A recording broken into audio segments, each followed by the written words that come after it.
Bon, vous aurez remarqué qu'il y avait une petite erreur au début. Pas qu'une fausse note, j'entends. J'avais pas la guitare dans le bon sens. Peut-être certains n'avaient pas remarqué, mais c'était pas mon niveau vrai. Voilà. Et en fait, il y a un problème quand on ne prend pas la guitare dans le bon sens, c'est qu'elle n'est pas faite pour être prise dans ce sens-là.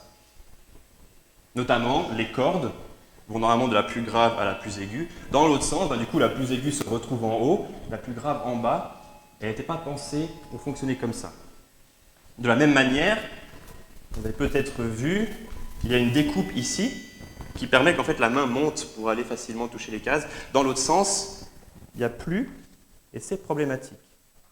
De la même manière, il y a une électrode qui se trouve au-dessus normalement. Si je la prends dans l'autre sens, elle est en dessous.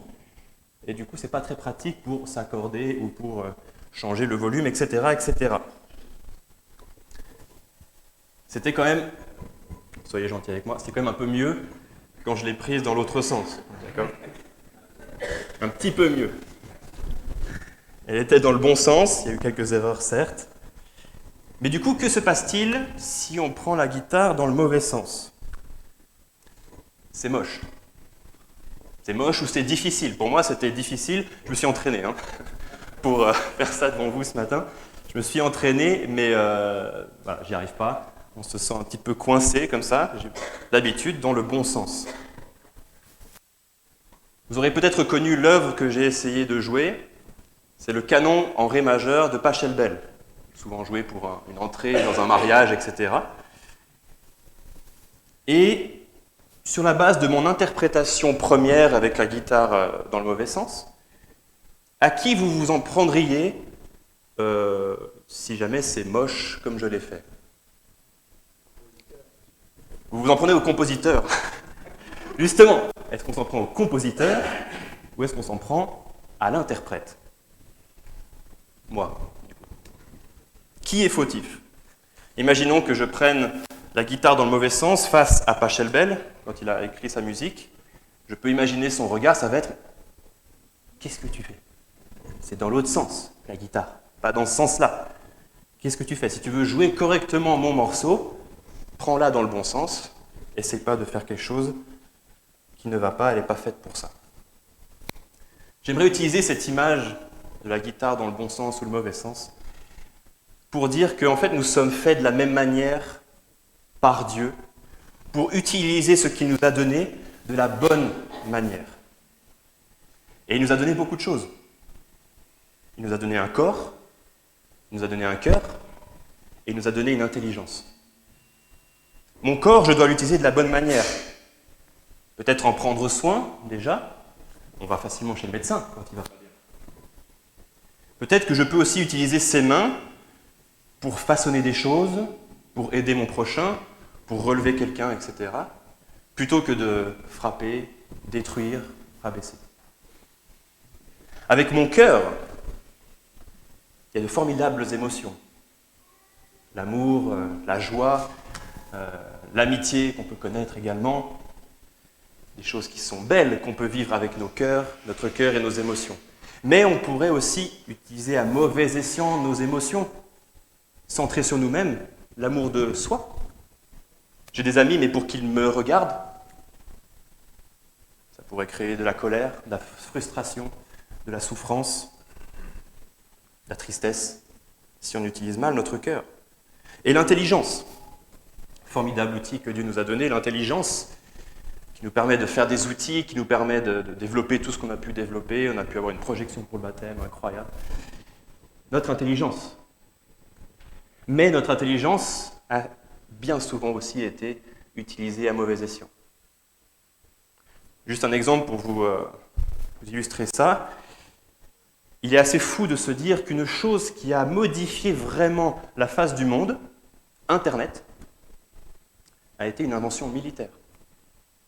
C'est une invention d'abord militaire dans le but des communications entre les différentes sections de l'armée, etc. C'était développé pour ça, à la base.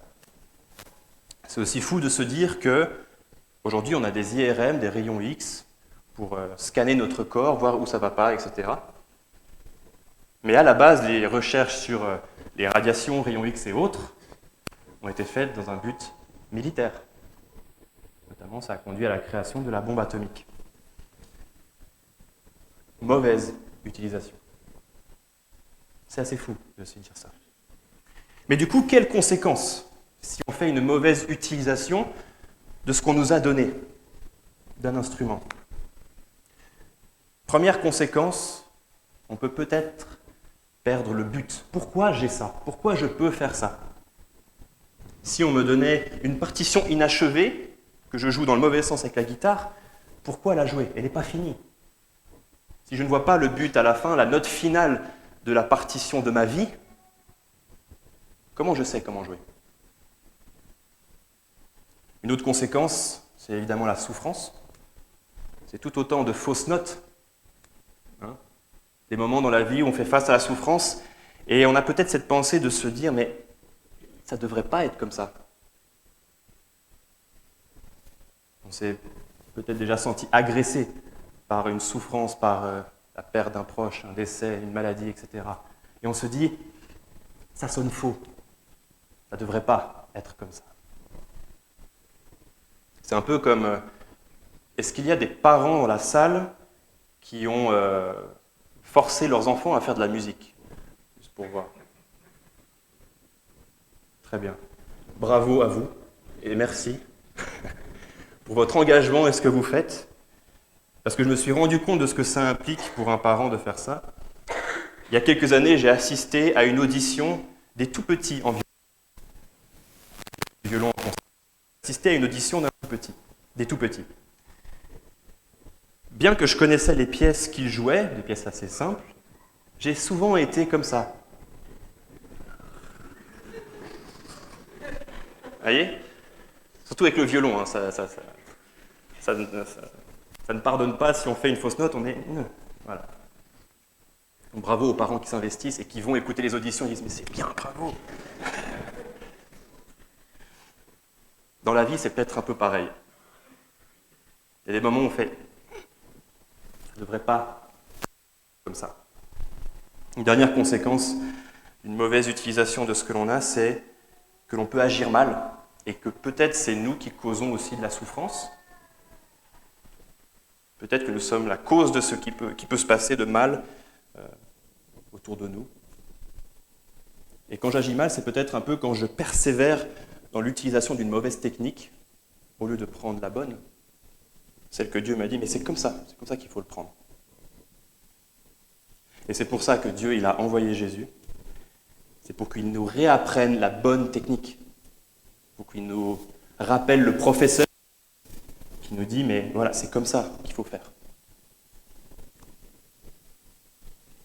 C'est ce que Cécile a témoigné aujourd'hui, Dieu, qu'elle prend comme son professeur, comme son guide. Et j'ai aussi quelques mots pour toi, particulièrement Cécile, sur la base de 2 versets dans 1 Timothée. 1 Timothée 6, les versets 11 et 12 nous disent ceci.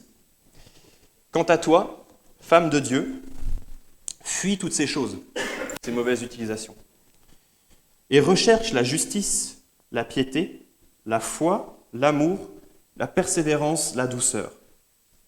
Combat le bon combat de la foi et saisis la vie éternelle. C'est à elle que tu as été appelé et c'est pour elle que tu as fait une belle profession de foi en présence d'un grand nombre de témoins. »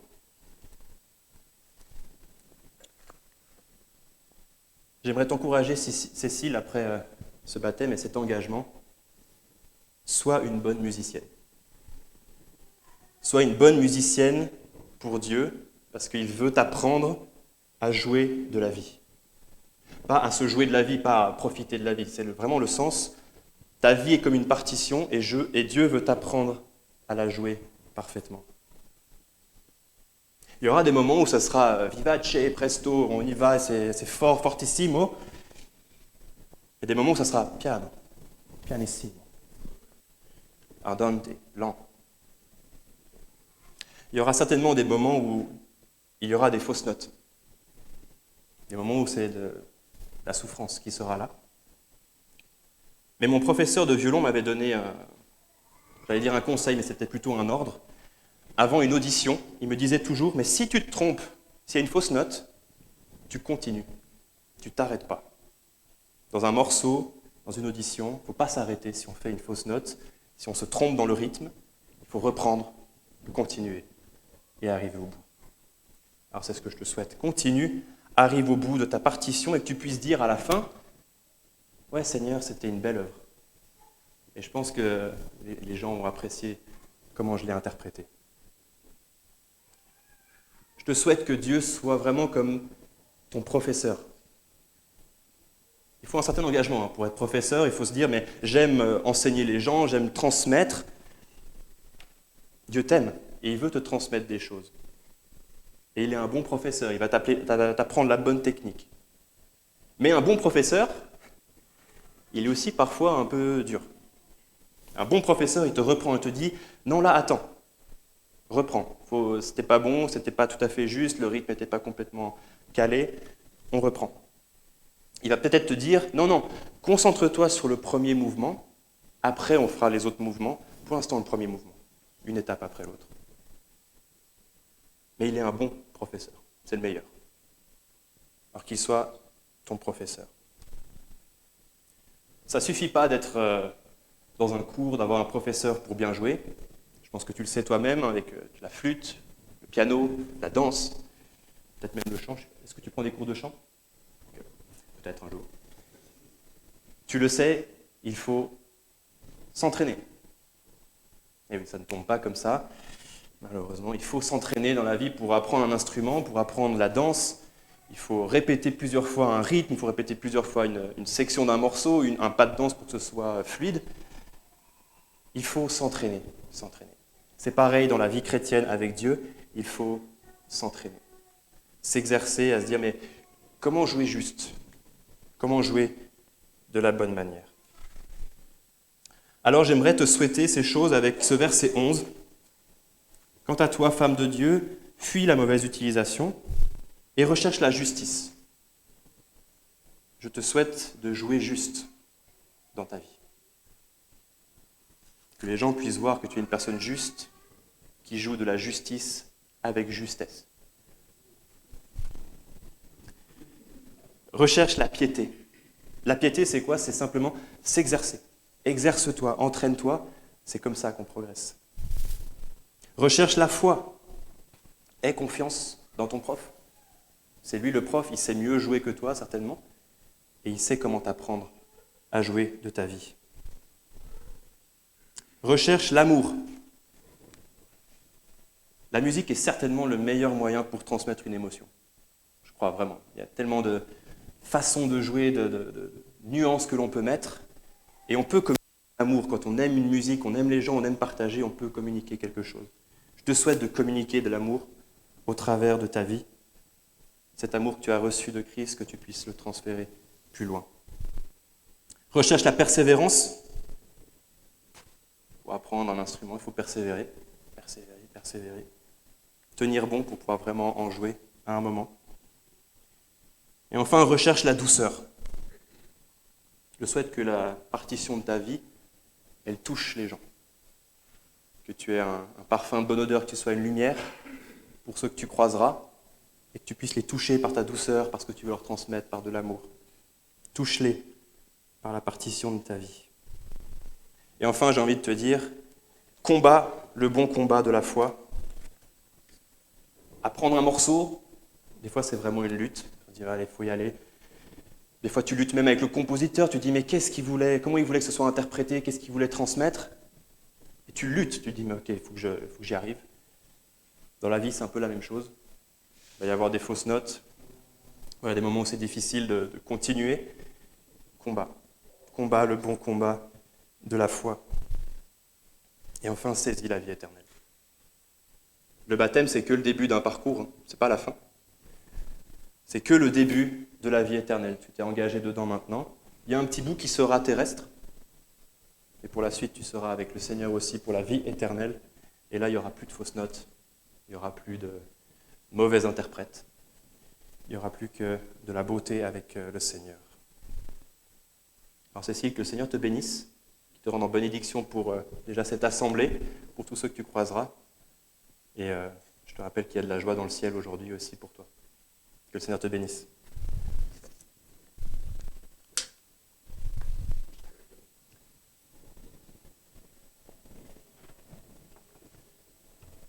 Je vous propose de prendre 10 secondes, 20 secondes pour prendre ça, réfléchir à ça. Et après, nous aurons encore des interventions.